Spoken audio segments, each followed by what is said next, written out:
देते हैं हिंदी व्याकरण। इसमें पिछले दिन हम लोग 15 प्रश्नों के ऊपर चर्चा कर चुके थे। 16वां प्रश्न से आते हैं कि बच्चा के लिए सही भाववाचक संज्ञा कौन सा है। तो सबसे पहले हम लोग ये जाने कि यहाँ जो वर्ड आया है बच्चा, ये क्या है और भाववाचक संज्ञा क्या है। बोलिए, बच्चा क्या है?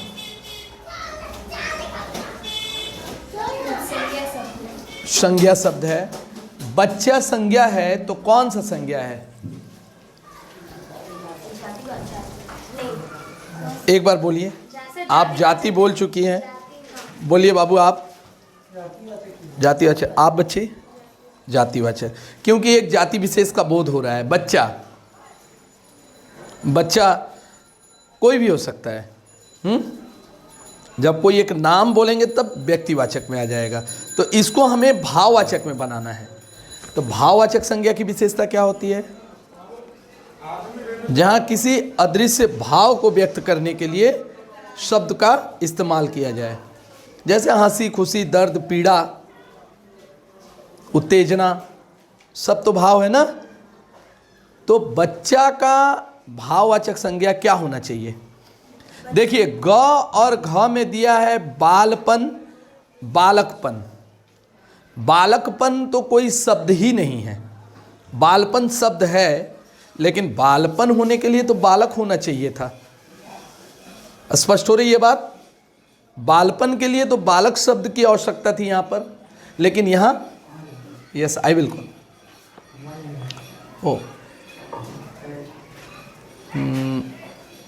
12:30। तो यहाँ पर होना चाहिए, सुनिए, देखिए इंग्लिश का एक सेंटेंस मैं बोल रहा हूँ आपके इसके माने में कि force is not the solution of all human problems. मनुष्य की सारी समस्याओं का हल फोर्स नहीं है, इसलिए फोर्स का सहारा ना लें। तो यहाँ पर क्या होना चाहिए? बचपना ना बचपन? बचपन। बाबू आप, बाबू बचपन। बचपना क्यों नहीं होने चाहिए? आखिर ये तो बच्चा से ही बना हुआ शब्द है बचपना, तो हम बचपना क्यों नहीं लेंगे? बचपन ही क्यों लेंगे? जी बोलिए, किसके दिमाग में आ रही है कुछ बात? बचपना उसकी विशेषता। हाँ, बचपना अवस्था, अवस्था की विशेषता है बचपना। चले, तो यानी कि यहां पर क्या होगा? क नंबर।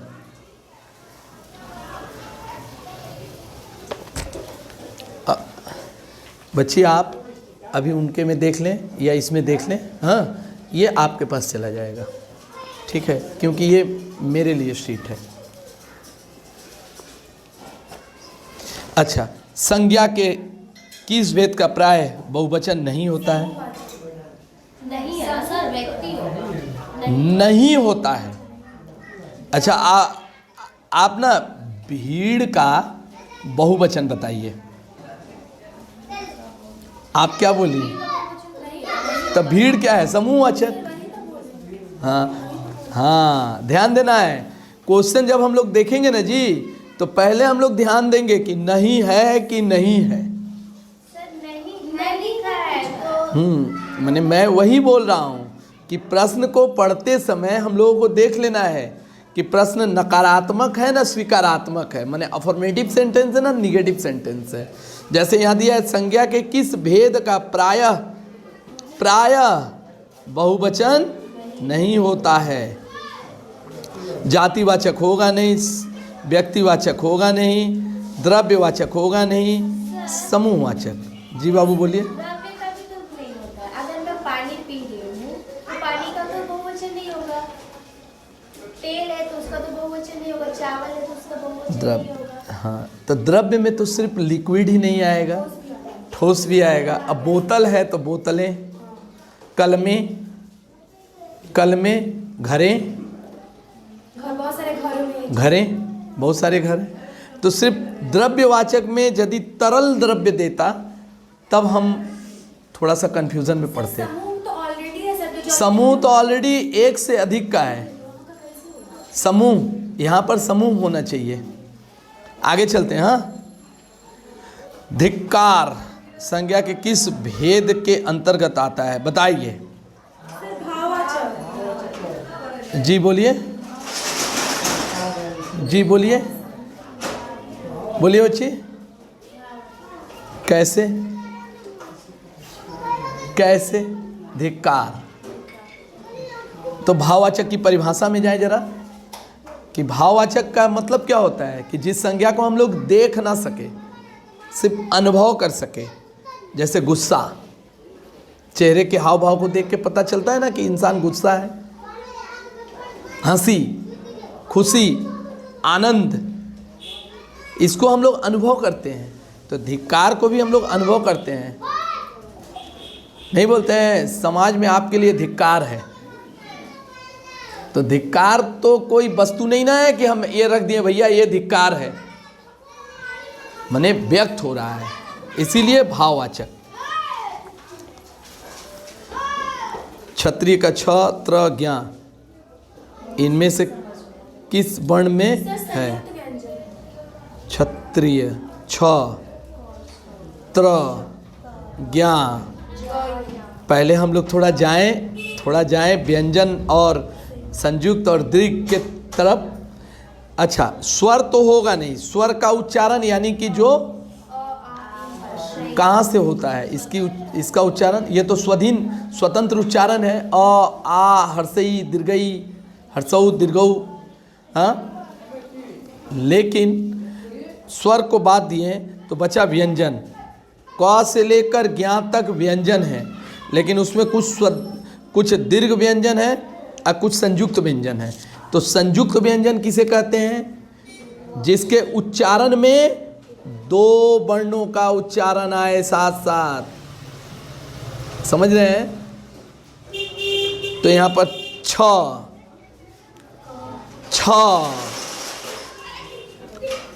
बोलने से, ध्वनि उच्चारण करने से ऐसा महसूस हो रहा है ना, छ और अ को एक साथ लेकर आ रहे हैं, माने च छ वाला छ और अ को लेकर आ रहे हैं। उसी तरह त्र त और र को लेकर आ रहे हैं। क्लियर हो रहा है बाबू आपका? समझ रही हो? उसी तरह ज्ञा, ग और य को लेकर आ रहे हैं, ज्ञा आ रहा है ना। तो इसलिए इसे हम क्या बोलेंगे? दीर्घ तो नहीं कह सकते हैं, संयुक्त हो रहा है। दीर्घ किसको कहेंगे? ये मेरा सवाल है। मैं एक प्रश्न में इतना समय ले रहा हूँ इसलिए कि इससे संबंधित कोई दूसरा प्रश्न आए तो आपको परेशान ना करे। हाँ बाबू बोलो, दीर्घ किसे कहते हैं? एक लघु, एक दीर्घ। दीर्घ किसे कहते हैं?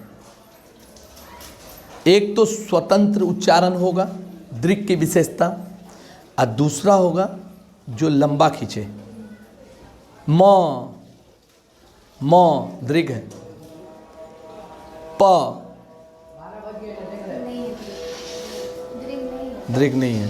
जो लंबा खींचे और स्वाधीन उच्चारण हो, जिसमें दो मिले ना। जैसे त्र बोल रहे हैं तो त और र दोनों आ जा रहा है, संयुक्त हो रहा है। क्लियर हुआ? देखिए बाबू लोग, आप लोग इसके मामले में एक चीज़ ध्यान रखिएगा कि जहाँ ना समझ में आए वहाँ आप चलते हुए एग्ज़ाम हॉल में उच्चारण करके देख लीजिएगा। आपको यदि रूम इन्विजिलेटर आकर ऑब्जेक्शन करे तो उन्हें स्पष्ट बोलिएगा कि सर थोड़ा कन्फ्यूज़न था, इसलिए मैं उच्चारण करके देख रही हूँ। हाँ, और कुछ मुझे नहीं करना है। सर लोग भी समझ जाएंगे, क्योंकि जो लोग इन्विजिलेशन में रहते हैं ना, उन लोगों को इतना समझाया जाता है कि यदि स्टूडेंट उच्चारण करके कुछ चेक करे, not student, candidate, you are not student, तो उन्हें आप अलाउ करिए। हाँ, किसी दूसरे से आपको मुखातिब नहीं होना है वहाँ पर कि आप बगल में कोई बैठे हैं उनसे आप कुछ बोलें या उनसे सुने, नहीं। अपने आप में इंसान बोले उसको अलाउ करते हैं, लेकिन एक हद तक। अब आप चिल्ला कर दो बेंच पीछे सुनाइएगा तो ये तो थोड़ा सा ज़्यादा हो जाएगा। अच्छा आगे चलते हैं।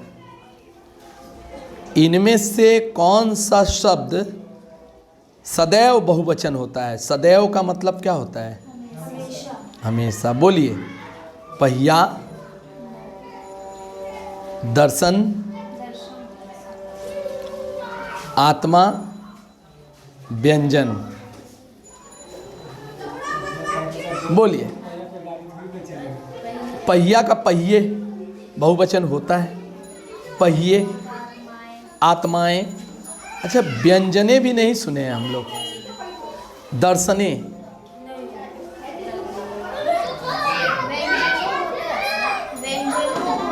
व्यंजनों का, हाँ।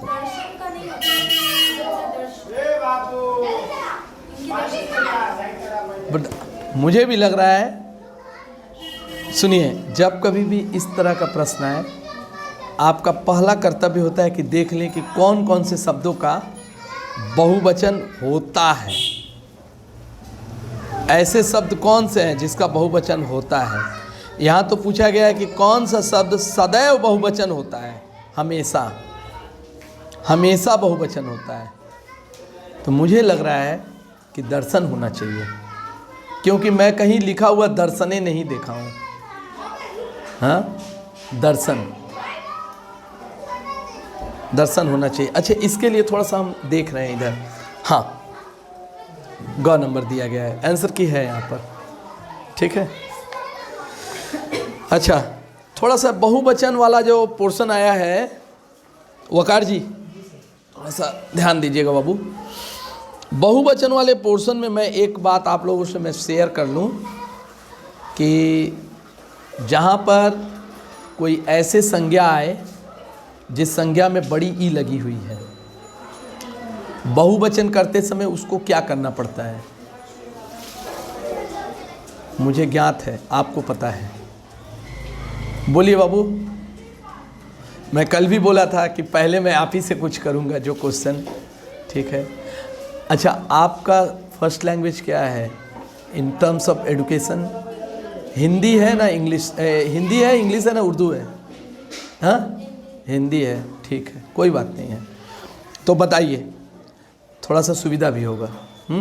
जैसे जिनका सेकेंड लैंग्वेज हिंदी होता है उनको थोड़ा परेशानी होती है। जैसे ही आप ICSE से यदि पढ़ें तो आपका तो फर्स्ट लैंग्वेज इंग्लिश हो जाएगा। जैसे वकार जी है, उनका उर्दू है लेकिन वो हिंदी लेके चल रहे हैं। इसलिए उनको थोड़ा सा, थोड़ी नहीं बहुत असुविधा हो रही होगी। खैर असुविधाओं से लड़ना ही चाहिए। आखिर पढ़ना भी एक लड़ना है। तो सुनिए, जहाँ कहीं कोई संज्ञा एक वचन में छोटी ई से ख़त्म हो, तो जब हम बहुवचन करेंगे तो उसमें छोटी ई बदल के, नहीं बड़ी ई से ख़त्म हो तो उसे बहुवचन करते समय हम छोटी ई कर देंगे। जैसे लड़की, लड़की तो क में बड़ी ई, लड़कियाँ क में छोटी ई हो जाएगा। समझ में आ रही है बात? हाँ, नदी से नदियाँ। थोड़ा सा इसको देख लेते हैं।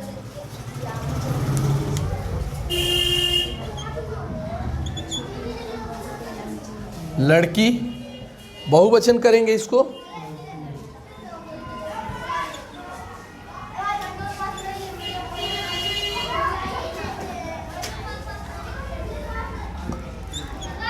नदी,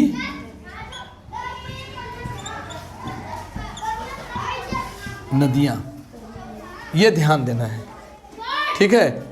वहीं कुछ ऐसे वर्ड हैं जिसमें से चंद्रबिंदु लगाने से बहुवचन हो जाता है। चिड़िया, चिड़ियाँ, कुआं, कुआ, कुआं ना, कुएं, कुएं, ये होगा ना जी? हाँ यहाँ आ जाएगा कुएं। हाँ ये देखिए, कु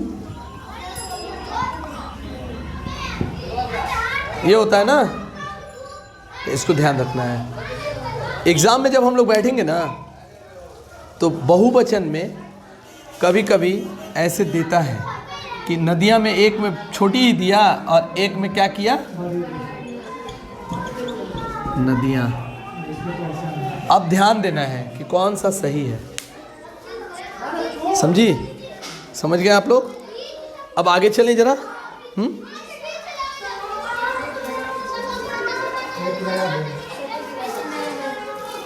शटर गिराइएगा ना, हमको थोड़ा उबन सा होने लगता है। आधा गिराइएगा, आधा गिरा सकते हैं, आधा, क्योंकि बाहर आज थोड़ा ज़्यादा आवाज़ हो रहा है। क्या हुआ बाबू? नहीं नहीं, आधा गिराने दे, बस बस बस बस बस बस, इनफ, छोड़ दीजिए वकार जी। अरे बाप रे, हाँ छोड़ दीजिए, अब टिकेगा, छोड़िए छोड़िए, जहाँ आकर रुके छोड़िए उसको, हाँ टिक गया। आइए, इसी को तो कला कहते हैं, वो अपने ठीक हो जाएगा। आइए, कहते हैं इनमें से कौन सा शब्द सदैव, ये तो हो गया, तो हाँ ठकुराइन, ठकुराइन होगा ना। अब इसमें भी लिखने में ध्यान देना है, कैसे लिखाता है ठकुराइन। ठाकुर का स्त्रीलिंग कौन सी है? ठकुराइन, राइन। पहला देखिए दिया है ठकुरानी, पढ़ने में ठीक लग रहा है ना जी, पढ़ने में तो सही लग रहा है। हाँ क्या बोलती हो बाबू आप? ठकुरानी पढ़ने में तो ठीक लग रहा है, लेकिन गलत है। ठाकुरीन, ठाकुरीन, ये तो होगा, ये तो ये एक अच्छा तर्क है आपका। ठकुराइन नेपाली भाषा इनमें से कौन सी लिपि से ली गई है बताइए? ये सब तो देवनागरी का पैदाइश है, इसमें ज़्यादा चर्चा करना बेकार है, समय को गर्त। इनमें से कौन सी भाषा राष्ट्रभाषा कहलाती है? कोई भी भाषा तो नहीं है राष्ट्रभाषा, आज तक लिखित तो कहीं नहीं है राष्ट्रभाषा, है बताइए? राष्ट्रभाषा को लिखित रूप से कहीं नहीं माना गया है। लेकिन देखते हैं इनमें से कौन सी भाषा राष्ट्रभाषा कहलाती है? सरकारी कामकाज की भाषा नहीं, ये तो राजभाषा हो जाएगा। कामकाज की भाषा को क्या बोलेंगे? राजभाषा ना। जो सरकारी दफ्तरों में इस्तेमाल होती है, दफ्तरी भाषा। बहुसंख्यक देशवासियों द्वारा प्रयोग की जाने वाली भाषा, संविधान द्वारा स्वीकृत भाषा, ये तो हुआ नहीं है। हुआ है, संविधान तो स्वीकृति मिली नहीं है। साहित्य सृजन की भाषा, तो ये तो गिने चुने लोग रहेंगे। ख नंबर होना ही चाहिए। ख नंबर में बोला है कि बहुसंख्यक देशवासियों द्वारा प्रयोग की जाने वाली भाषा। ये बात सही है कि आप भारतवर्ष के किसी कोने में चले जाएं, हिंदी बोलने और समझने वाले लोग आपको मिल जाएंगे, ठीक है। तो बहुसंख्यक की भाषा है, इसलिए ये ख नंबर होना चाहिए, राष्ट्रभाषा। मैं का बहुवचन इनमें से कौन सी है? हमें क्यों नहीं? मुझे और इसको से तो मतलब नहीं है, क्योंकि मैं का बहुवचन पूछा गया है, तो या तो हम या तो हमें, तो आप हम बोलिए, ठीक। हमें क्यों नहीं? देख के बोलिए बाबू, देखिए उसमें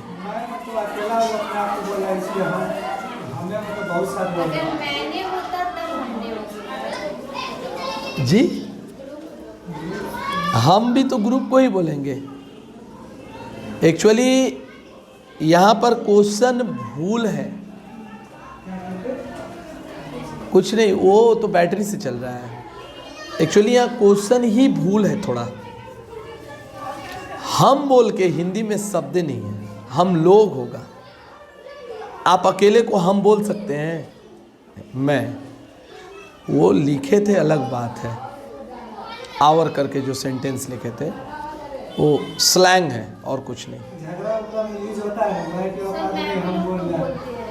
बोलते हैं, हम लोग भी तो यूज कर लेते हैं हम लोग, लेकिन शुद्ध क्या है? सर हम लोग क्या, हम अकेले के लिए, इसमें तो हम ही बोल अकेले के लिए बाबू, अकेले के लिए मैं शब्द का ही इस्तेमाल होगा। और यहाँ हम नहीं, यहाँ होना चाहिए था हम लोग। अब हमें क्यों नहीं, हमें क्यों नहीं? हमें लिखित रूप से इस्तेमाल नहीं होने वाला शब्द है, ठीक है। हम लोग यहाँ होना चाहिए क्या? हम लोगों को। जैसे मैंने, तो मैंने यानी मैंने यह काम किया, या हम लोगों ने यह काम किया, ठीक है। यहाँ हम होगा। आगे, सरिता गांव से चली गई, वाक्य में कौन सा कारक है? बाबू साहब, बाबू साहब, हाँ, काम किया, वो चली गई। ए रुकिए बाबू, कर्म कारक का विभक्ति चिन्ह बोलिए। कर्ता ने कर्म को करण से, संप्रदान के लिए अपादान से, अपादान से, उसके बाद संबंध का, के, की, अधिकरण में, पर, संबोधन हे, अरे, अहो। चलिए हम लोग सारे कारक चिन्हों को एक बार दोहरा लिए। अब आप जल्दी बोलिए। अपादान एक बार आया उसमें, अपादान कहाँ आया है बाबू? बोलिए। दोहरा रहे तो दूसरे दिन में रुकिए रुकिए, आप बोलिए, आप स्पष्टीकरण दीजिए। कल हम लोगों ने ना वकार जी का कारक चिन्हों पे पूरा कमांड करा के भेजे हैं। बोलिए वकार जी, बोलिए। अच्छा, क्या हो रहा है? सरिता गांव से चली गई। कहाँ से चली गई? कहाँ गई? गांव से दूर गई ना। तो दूर गई तो क्या हुआ? दूर गई तो क्या हुआ? अपादान। वो याद कर रहे कि पहले कर रहे दूसरा अपादान। अपादान होना चाहिए। फिर एक बार हम रिपीट कर देते हैं, जैसे आप नहीं थी कल, कारक पे थोड़ा ज़्यादा ही कल चर्चा हो चुका है। कारक किसे कहते हैं? वाक्य में संज्ञा या सर्वनाम को विशेषण या क्रिया विशेषण के साथ संपर्क स्थापित करने के लिए जिन चिन्हों का इस्तेमाल किया जाता है उसे कारक कहते हैं। जैसे इंग्लिश में हम लोग प्रीपोजिशन का इस्तेमाल करते हैं ना। हाँ, what is time now by your watch. तो बाई जो शब्द का प्रयोग किए क्या है? प्रीपोजिशन है। हाँ,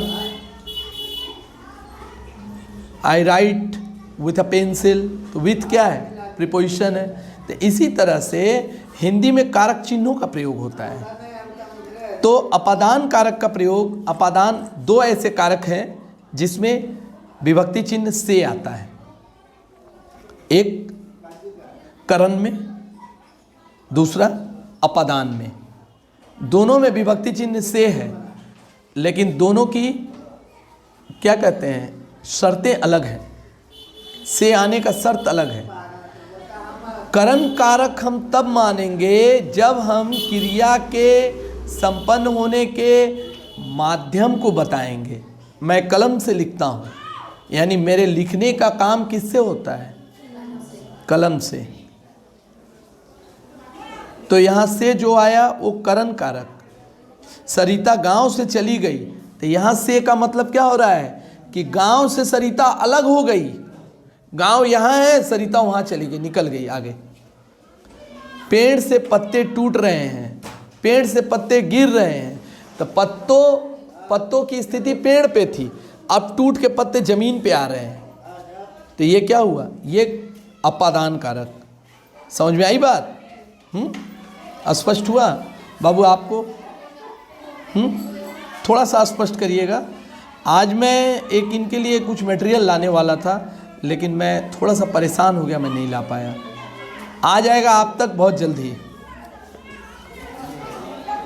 चलते हैं आगे। हाँ, विशेषण की कितनी अवस्थाएं हैं बोलिए? ये तो सर्वव्यापी है, 3। बोलिए कौन कौन सा? सर संज्ञा विशेषण, एक क्रिया विशेषण, संज्ञा विशेषण, क्रिया विशेषण और ठीक है, ध्यान में लाइएगा, बोलिएगा। अच्छा, विशेषण किसे कहते हैं थोड़ा सा इसको जान लें। वे शब्द जो संज्ञा या सर्वनाम की विशेषता को बताए, संज्ञा या सर्वनाम के गुण को बताए। यह कमरा लंबा है, लंबा है ना ये कमरा, तो कमरे की विशेषता क्या है कि लंबा है। समझे? वह एक विदुषी लड़की है, तो उस लड़की की विशेषता क्या है? विदुषी है। विदुषी का अर्थ क्या होता है बताइए? विदुषी का अर्थ बोलिए। विदुषी का मतलब जो बहुत ज्यादा ज्ञानी है, मतलब फीमेल। अरे भैया बोलिए ना, विद्वान का स्त्रीलिंग, विद्वान का स्त्रीलिंग विदुषी। ठीक है, आगे चलते हैं थोड़ा सा। क्या मिला आपको? 4 दे रहा है, हमें तो 3। संख्या, परिमाण और सार्वनामिक, वही हम याद कर रहे थे 3 क्लास का बुक में। हमें तो कैसे सार्वनामिक जो है नया आ गया, इसमें क्या है, हम लोग, वे लोग, ऐसे वाला उसकी विशेषता। अच्छा, हम थोड़ा सा यहाँ देखते हैं। 26 नंबर यहाँ दिया गया है। अच्छा, यहाँ भी घ नंबर दिया गया है 3 जी।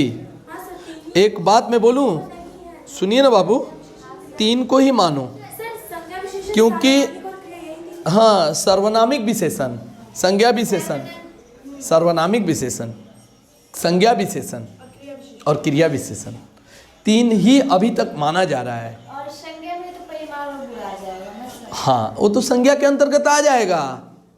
ये जो मैं बोला ये क्या था? ये कमरा बहुत लंबा है, ये क्या है? कमरे की विशेषता संज्ञा विशेषण है, संज्ञा की विशेषता हो रही है।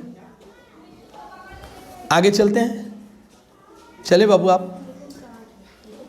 दिनेश घर पहुंच चुका है, इस वाक्य में कौन सा काल है बोलिए? पूर्व वर्तमान, अभी अभी हुआ है। बहुत माने कलिष्ठ चीज है ये। दिनेश घर पहुंच चुका है। सर अगर ऐसे हम लोग चले टेंस के तो प्रेजेंट परफेक्ट बोल सकते हैं सर। हिंदी में प्रेजेंट परफेक्ट होता है क्या? नहीं, मतलब हम इंग्लिश से इसको idea yes, obviously present perfect है। चुका है, चुकी। हम लोग प्रेजेंट परफेक्ट टेंस के बारे में हम लोग बच्चों को कैसे बताते हैं? बोलिए, आप लोग में से भी तो इंग्लिश पढ़ाते ही होंगे, प्रेजेंट परफेक्ट टेंस कैसे पढ़ाते हैं बच्चों को? आप नेट को अभी मत सर्व करो, रख दो। 3 ही होता है, 3 ही मानो। उसके भेद होता है, फिर एक जगह 8 दिखा। हाँ, बोलिए आप लोग प्रेजेंट परफेक्ट टेंस को कैसे पढ़ाइएगा? Waqar ji, I am expecting you to have an answer. पहले तो चुका है, चुकी, फिर वहां देखेंगे हैज या है प्लस वर्ब 3 जो हम लोग देखते हैं, हैज रीच्ड या 5 क्लास का बच्चा अभी अभी प्राइमरी में 1 से 5 तक के बच्चे आएंगे आपके पास। 5 में आपको प्रेजेंट परफेक्ट टेंस पढ़ाना है, जबकि ये 3-4 में भी है। कैसे पढ़ाइएगा प्रेजेंट परफेक्ट टेंस? जो कार्य अभी अभी होकर हमको नहीं समझ में आया। मैं आकर पढ़ा चुकी हूं। कहाँ पढ़ाई? अभी तो पढ़ा रही हैं। जैसे आपको तुम घर से आए हो, अभी अभी खत्म हुआ है कि वो घर से आया है। एक ही मैटर हुआ, सुनिए, कहीं कहीं आपको बच्चों को ना थोड़ा लालच देना पड़ता है। जैसे मैं कैसे इसको कंप्लीट किया, खर्चा हुआ उस दिन थोड़ा मेरा। एक बटर बाइट का पैकेट में ले गया, बिस्किट होता है ना, बोले सुनो प्रेजेंट परफेक्ट टेंस मतलब एक ऐसा टेंस उसमें पास्ट भी है प्रेजेंट भी है। काम अभी अभी ख़त्म हुआ लेकिन उसका प्रभाव दिख रहा है। एक को बुलाए, बोले लो बिस्कुट खाओ। नहीं खा रहा था बच्चा, बोले अरे खाओ ना, सब खाएगा, अभी देखो पूरा पैकेट है, तुम ही बांटोगे। तब बांटने के खुशी में खाया। बोले बिस्कुट कहाँ है? तो सर खा लिए। अच्छा अभी पता चल रहा है ना, तुमको लग रहा है ना कि बिस्कुट खाए हो? तो हाँ सर। तो यही प्रेजेंट परफेक्ट टेंस है। बिस्कुट तो ख़त्म, बिस्कुट चला गया स्मॉल इंस्टेंटाइन में, लेकिन बिस्कुट का प्रभाव, बिस्कुट का फ्लेवर अभी भी हमें महसूस हो रही है। तो जहाँ क्रिया ख़त्म लेकिन क्रिया का प्रभाव दिखे, वहीं पर प्रेजेंट परफेक्ट टेंस। तो हमारा मुद्दा ये नहीं था, मुद्दा ये था कि ये वाक्य कौन सा काल है। अपूर्ण वर्तमान काल, अपूर्ण तो कभी होगा नहीं। अच्छा संदिग्ध वर्तमान काल बोल के कोई टेंस ही नहीं है। वर्तमान तो होगा नहीं, तो क्या होगा? पूर्ण वर्तमान काल, क्योंकि वर्तमान यहाँ पूरा कर चुका है, अब ये भूत के गर्भ में प्रवेश किया है वाक्य। तुम खा रहे हो, इस वाक्य में सहायक क्रिया कौन सी है? वाह, सहायक क्रिया इंग्लिश में जिसे ऑक्सिलरीज कहते हैं। हाँ बोलिए। हो, रहे, खा, कोई नहीं। अच्छा रहे हो ना रहे। सर तुम खा रहे हो, यू आर ईटिंग, तो आर हमारा ऑक्सिलरी वाला सर। आर के लिए क्या लगेंगे? रहे हो, पूरा के लिए हिसाब से यहाँ जो ऑप्शन दिया है ये भूल है। हम आप ही का बात मानते हैं, you are eating, English translation यही होगा ना जी। तो आर किसके लिए लगाएं? रहे हो के लिए, रहे हो के लिए, नॉट हो के लिए और नॉट रहे के लिए, रहे हो के लिए, समझ रही हो? तो यहाँ पर मुझे लग रहा है कि हो होना चाहिए। एक बार हम इसको थोड़ा सा देख लेते हैं। 28 में ग नंबर दे रहा है, रहे, लेकिन मैं बोलूं पूरे दावा के साथ ये ऑप्शन गलत है, क्योंकि रहे सिर्फ नहीं ना, रहे हो ऐसे अगर देखेंगे तो कोई नहीं वाला ऑप्शन में हम जा सकते थे, किसी जा सकते हैं। यहाँ कोई नहीं है, कोई नहीं होना चाहिए। समझ रहे हैं वकार जी? इसमें कोई बहुत बड़ा व्याकरण की आवश्यकता नहीं है, क्योंकि खा मूल क्रिया है, खा मूल क्रिया है, तो उपक्रिया या सहायक क्रिया रहे हो होना चाहिए। ठीक है, आगे चल। राधा से गाया नहीं जाता में कौन सा वाच्य है? कर्मवाच्य, भाववाच्य, इनमें से कोई नहीं, कृतवाच्य। बोलिए।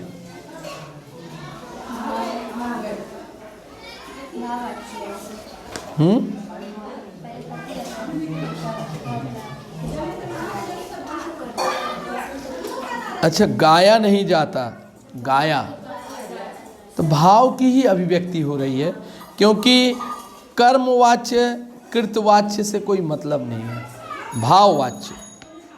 ठीक है। परीक्षा शब्द निम्नलिखित वर्णों में से किस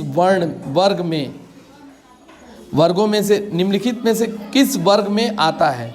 तत्सम, तद्भव, विदेशज, देशज। परीक्षा जो है, परीक्षा जो शब्द है ये आई थिंक तत्सम होना चाहिए। ठीक है। तो इम्तहान क्या है? परीक्षा का पर्यायवाची इम्तहान होता है। जहाँ तक मुझे याद आ रहा है इम्तहान उर्दू शब्द है, तो इसको हम क्या मानेंगे? तद्भव तो नहीं मान सकते हैं, विदेशज मानेंगे। ठीक है, देशज भी नहीं। अच्छा, इनमें से किस शब्द में आवा प्रत्यय नहीं है? भुलावा, भुलावा। अच्छा, प्रत्यय के मामले में एक बात हम बता दें कि प्रत्यय जो है किसको कहते हैं? शब्द के पीछे जो जुड़े। हम पहले भुलावा शब्द को लिखते हैं।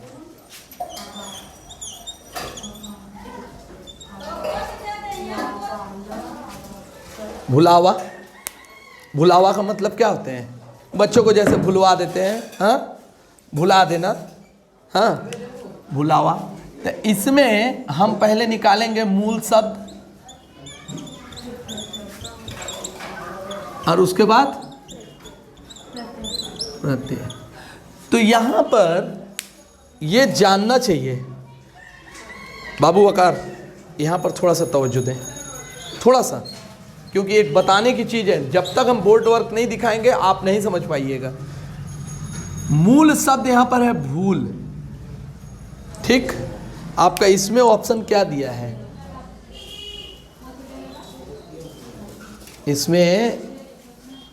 इसमें दिया होगा आपको लावा, लावा दिया होगा, दिया है ना। 31 नंबर में लावा ही होना चाहिए, 31 का ख, लावा, ठीक है। लेकिन इसके बारे में जानना जरूरी है, क्योंकि प्रत्यय से संबंधित और उपसर्ग से संबंधित 1-2 क्वेश्चन मिलेंगे ही आपको। हिंदी में उपसर्ग, इंग्लिश में प्रीफिक्स, हिंदी में प्रत्यय, इंग्लिश में सॉफिक्सेस होते हैं ना। उपसर्ग को टोपी कहते हैं और प्रत्यय को जूता कहते हैं। शब्द के सामने लगेगा तो उपसर्ग, शब्द के पीछे लगेगा तो प्रत्यय। तो हम अभी प्रत्यय इसका अलग करेंगे तो कैसे बनेगा? भुलावा, तो मूल शब्द इसमें है भूल। हाँ, जब भुलावा से भूल बनेगा तो ये बड़ी हो जाएगा, भूल, भूल। और ये प्रत्यय इसमें आ जाएगा आवा। ये आवा कहाँ से आ गया? तो हम भूल से भुलावा जब बनाए हैं तो वहाँ से सिर्फ आ की मात्रा को लिए हैं और आ के मात्रा को ल के साथ हम अटैच कर दिए हैं। तो इस तरह से क्या हो गया? भुला हो गया, हुआ हो गया, भुलावा। स्पष्ट है? ये नियम होता है, ठीक है।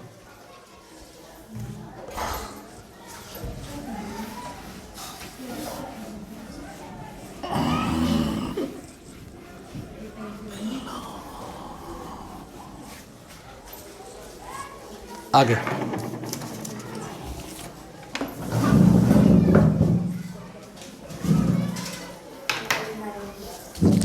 समझ में आ रही है बात?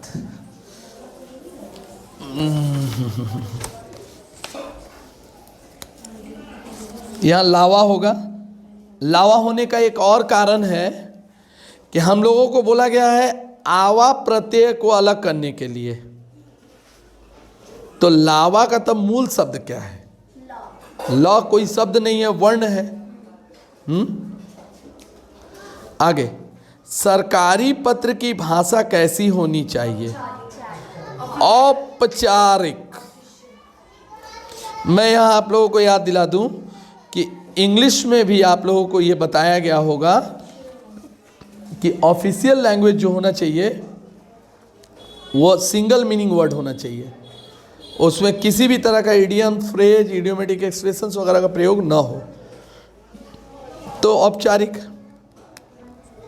ये तो अभी चर्चा हुआ था, ज्ञ वर्ण किन वर्णों से के संयोग से बना है?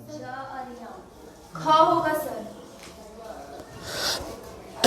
माफ करिएगा, ज्ञ क्या? सर ख होगा सर, ऑप्शन के समान, क्योंकि ज आधा है उसमें। आधा ज और इया, इया पूरा।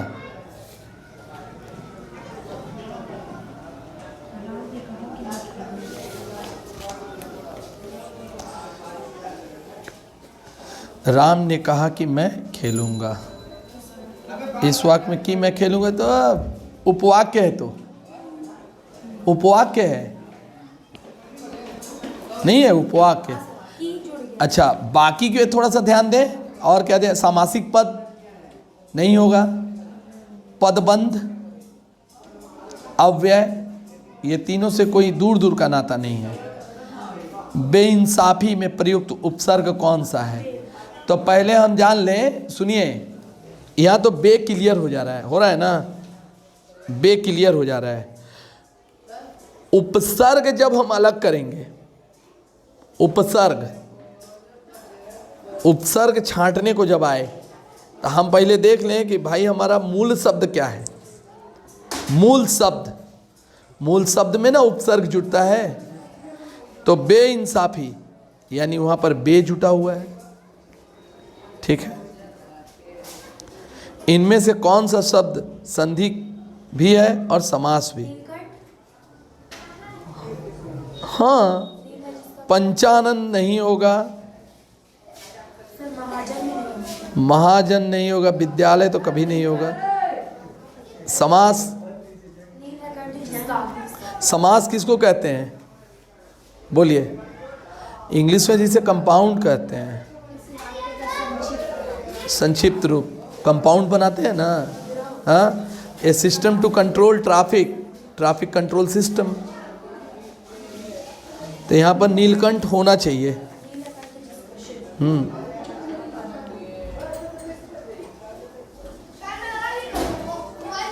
36, लेकिन यहाँ भूल दे रहा है, 36 का दे रहा है ग नंबर, पंचानन। लेकिन सही बात है, नीलकंठ का कौन सा शब्द संधि भी है और समास भी है? सर समास में तो हो रहा है, नील है कंठ, नीला है जिसका कंठ है, नीला जिसका कंठ, और नील धन कंठ, नील धन कंठ, सही है।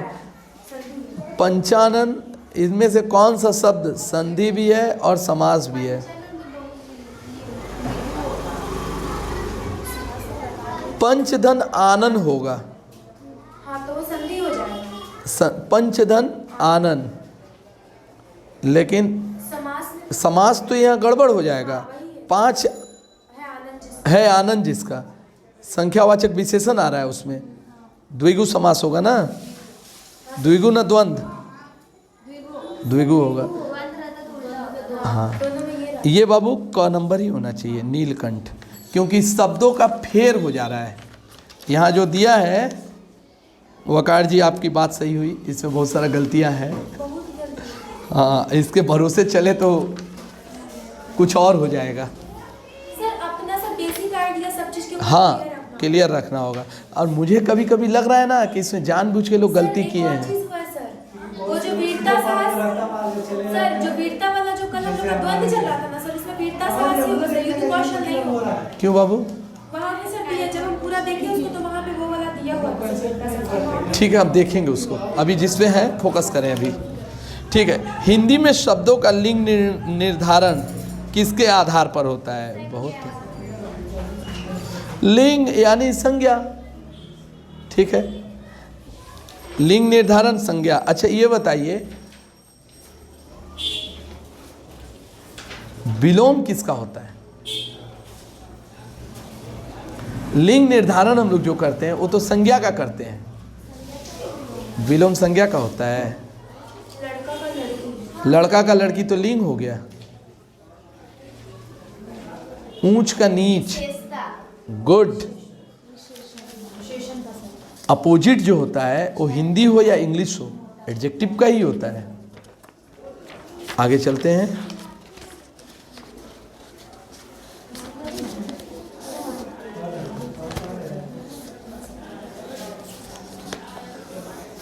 मुझे ज्ञात होता ना, मैं एक सेट और ले लेता। ये मुझे ज्ञात नहीं था कि आप आ रही हैं। इनमें से व्यक्तिवाचक संज्ञा कौन सा है? बहुत अच्छी बात। हाँ, आप लोग यानी कि पढ़ रहे हैं, हम सोचे खाली बात ही कर रहे हैं। सॉरी, मेरा अंदाज़ा गलत निकला। कौन सा नहीं है बताइए व्यक्तिवाचक संज्ञा? Tough question. इनमें से व्यक्तिवाचक संज्ञा कौन सा नहीं है?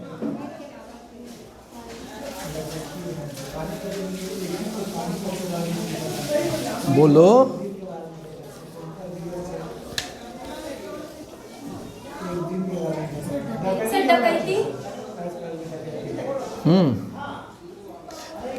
क्योंकि पानीपत का प्रथम युद्ध एक ही हुआ था, उसके बाद द्वितीय युद्ध हुआ। हाँ ठीक है, हो गया इतिहास, हम समझ गए। हेरोडोटस का आशीर्वाद है आप पर। मंगलवार, हर सप्ताह एक मंगलवार आती है। स्वतंत्रता दिवस साल में एक बार आता ही है।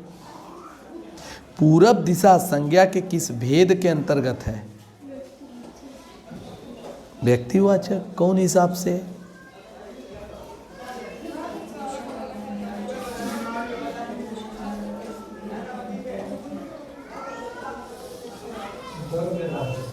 द्रव्य कौन समान है? हम नहीं होगा वाला पहले छांटते हैं, व्यक्तिवाचक ही होगा। एक निश्चित दिशा को ही हम लोग पूरब दिशा कहते हैं। गुस्सा करो, I don't mind because I don't have such mind. हम तो कंफ्यूज करते ही हैं, आप हो रहे हो कंफ्यूज, तो ये तो आपकी गलती है। थोड़ा सा चर्चा कर लें। भाववाचक तो जानते ही हैं, जहाँ दिखाई ना दे अनुभव हो। द्रव्यवाचक कोई भी निर्जीव वस्तु को हम कहेंगे। जातिवाचक जहाँ किसी जाति का बोध हो, पूरे जाति समाज का बोध हो।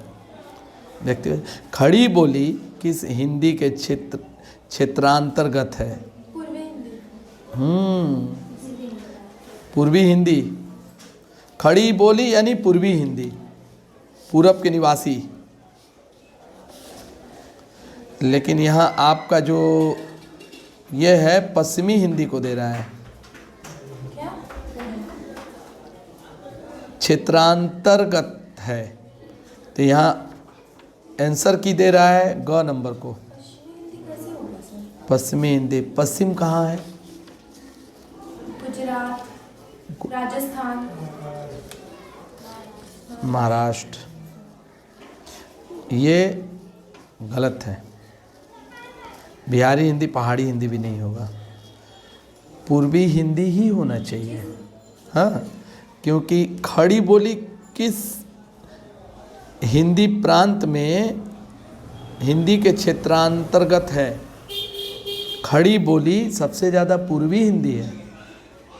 पूर्वी में हम ही लोग तो आते हैं, हम लोग से उत्तर, तब यानी कि उत्तर की तरफ जाए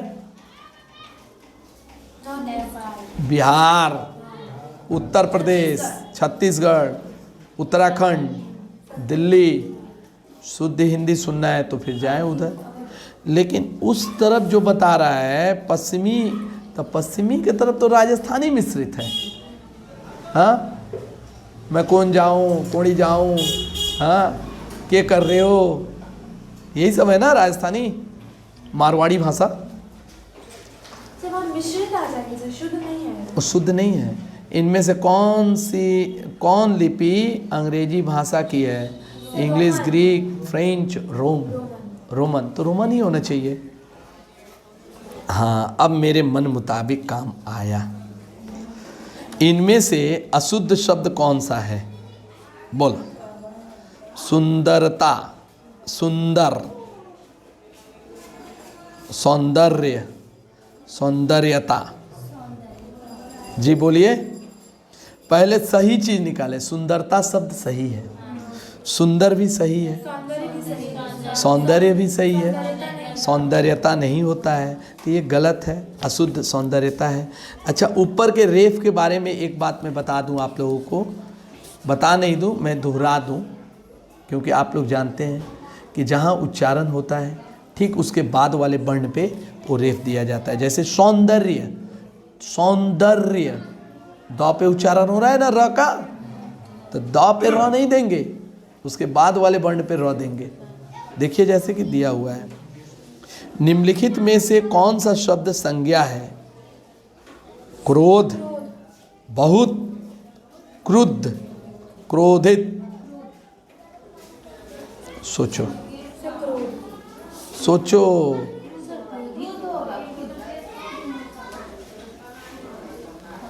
बहुत जल्दी तुम्हें क्रोध आती है। मैं सेंटेंस जो बोला हूँ उसमें क्रोध क्या है बताओ? बहुत जल्दी तुम्हें क्रोध आती है, तो क्रोधी क्या है?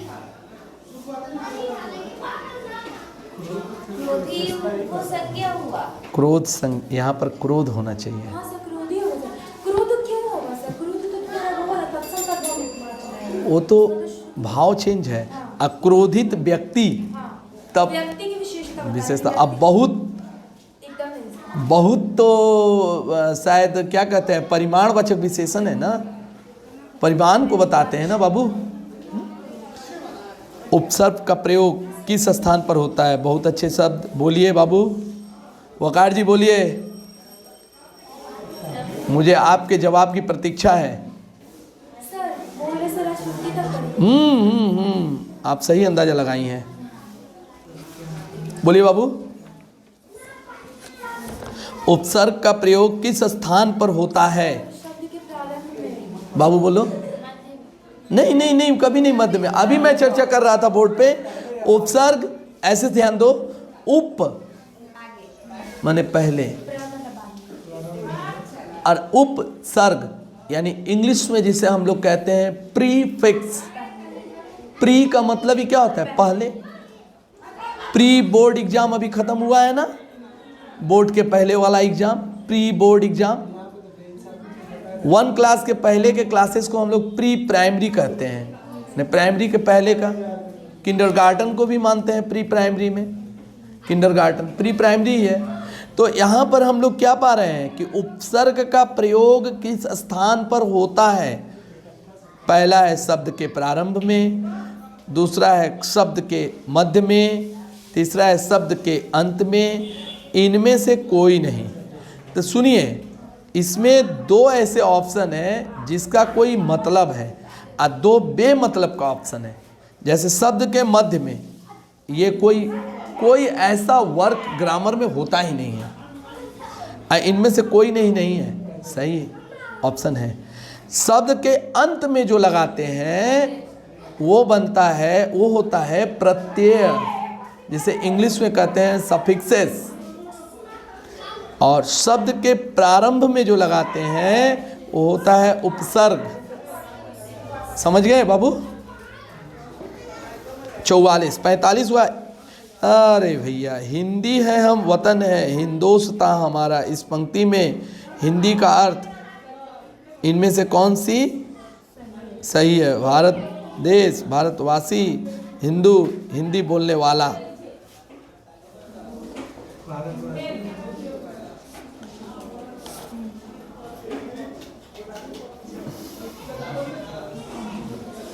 हिंदी है हम वतन है, भारतवासी होना चाहिए। देखो, हिंदू से तो कोई लेना देना नहीं है, यहाँ पर धर्म की कोई बात ही नहीं हुई है। दूसरा, हिंदी बोलने वाला, तो हिंदी बोलने वाला नियरेस्ट गया, हाँ सर, हिंदी बोलने वाले नियरेस्ट गया, लेकिन पूरा सही नहीं है। भारत देश भी नहीं होगा, भारतवासी होगा। जो लोग भारत में निवास करते हैं सब तो भारतीय हैं और सभी हिंदी बोलते हैं। जाइए उड़िया लाइन में, जो उड़िया भाई लोग हैं उनसे आप हिंदी बोलिए, बढ़िया हिंदी बोलते हैं लोग। मद्रासी लाइन में हमारे आरबीसी कॉलेज के मॉर्निंग के HOD Shri N Chandra Rao ji, one of my bosom friends, मेरे बचपन के साथी है भाई। आप मेरा नाम बोलिएगा तो मेरा पूरा मॉर्निंग के बहुत अच्छे पर्सनालिटी हैं। हाँ, ऐसी एक बात मैं बोलूं, मेरे बैच हिंदी की, आगे मैं चलता हूं, बाद में मैं बात करूंगा उस पर। हिंदी की व्युत्पत्ति किस शब्द से हुई? हाँ, सिंधु से। हिंद से तो कुछ नहीं हुआ, हिंदू से कुछ नहीं, ऐसा कुछ नहीं हुआ है। कुछ हुआ होगा अलग बात है, सिंधु से। वह कौन सी बोली है जो मध्यकाल में साहित्य की सबसे समृद्धशाली भाषा थी? एकदम ब्रज। थोड़ा सा यहाँ चले जाए, मध्यकाल यानी साहित्य का कौन सा काल? भक्ति काल। एकदम भक्ति काल। हिंदी साहित्य का सबसे बड़ा काल कौन सा है? भक्ति काल। कुछ हद तक संवत 1050 से लेके 1375 आदि काल, जिसे वीरगाथा काल भी कहते हैं, जिस काल के प्रतापी कवि हुए पृथ्वीराज चौहान। पृथ्वीराज चौहान जिनकी रचना है पृथ्वीराज रासो, कैमासवद, हाँ, बहुत सारी रचनाएं हैं। बिसलदेव रासो 1050 से 1375, 1375 से लेकर 1700 तक का समय जो है वो भक्ति काल का समय है। हम लोग याद करें कि 1375 से लेकर 1700 तक का जो समय है, उस समय देश में शासक कौन थे? मुगल वंश थे। 1375 से लेके 1700 तक का, 1526 में बाबर आए, लेकिन उसके पहले भी लोधी वंश थे। लोधी वंश थे, इस्लामियन कल्चर को ही फॉलो करते थे। गुलाम वंश। एनीवे हम हिस्ट्री में नहीं जा रहे हैं। तो मध्यकाल हम किसको मानेंगे? मध्यकाल हम किसको मानेंगे? आप लोग ऑनर्स में पढ़ी हैं, एक इतनी पतली सी पुस्तक थी जिसका नाम था प्राचीन एवं मध्ययुगीन काव्य, जिसमें आपको मिले हैं कबीर, रहीम, सूर, मीरा, तुलसी, जायसी, यही लोग मिले हैं। तो ये लोग कब के कवि हैं? मध्यकाल। मध्यकाल यानी कौन सा? भक्ति काल। 1700 से लेकर 1900 तक रीतिकाल चला है। हाँ ठीक है, साहित्य पे चर्चा हम लोग करेंगे, साहित्य पे चर्चा करेंगे। हालांकि एक भी प्रश्न नहीं आने वाला है मेरा जहाँ तक अंदेशा है। आगे चलते हैं। ब्रज। अच्छा, इस समय भी अवधि में लिखने वाले कवि कौन थे? अवधि में लिखने वाले कवि गोस्वामी तुलसीदास। हाँ, ऐसे सिर्फ रामचरितमानस ही नहीं लिखे, तुलसीदास बहुत कुछ लिखे, गीतावली, पदावली, कवितावली। आगे चलते हैं। हाँ, डॉक्टर शब्द की आ ध्वनि हिंदी में किस भाषा की देन है? बोलिए। डॉक्टर। हम लोग अंग्रेजी को ही मानेंगे, क्योंकि डॉक्टर शब्द किसका है?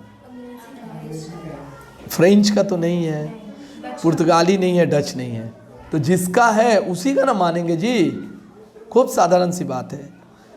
अच्छा, यहाँ पर दिया है संविधान की 8वीं अनुसूची में मान्य आधुनिक भारतीय भाषाओं की संख्या कितनी है? 18 ना? 18 ना? 15 था, 15 से बढ़ के 18 हुआ, तो 22 तो ऑप्शन नहीं है। अच्छा, हम इसको देखते हैं, ये क्या कहता है? 49 में क्या है जी? ग नंबर 18, लेकिन अभी तक भाषा विज्ञान के पुस्तक में मुझे भी 18 मिला है।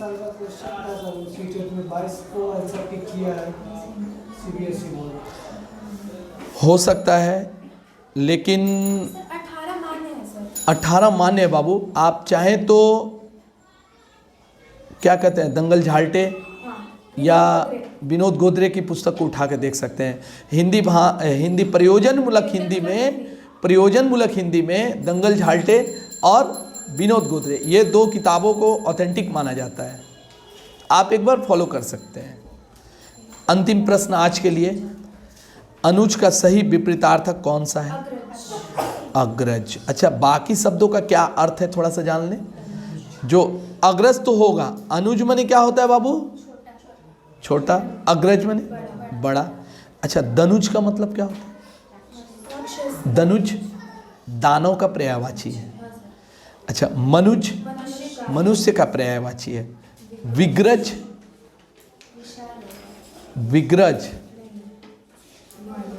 शब्द है। विग्रज बाबू बोलो। जाइंट, विशालकाय। आज के लिए इतना ही। नमस्कार।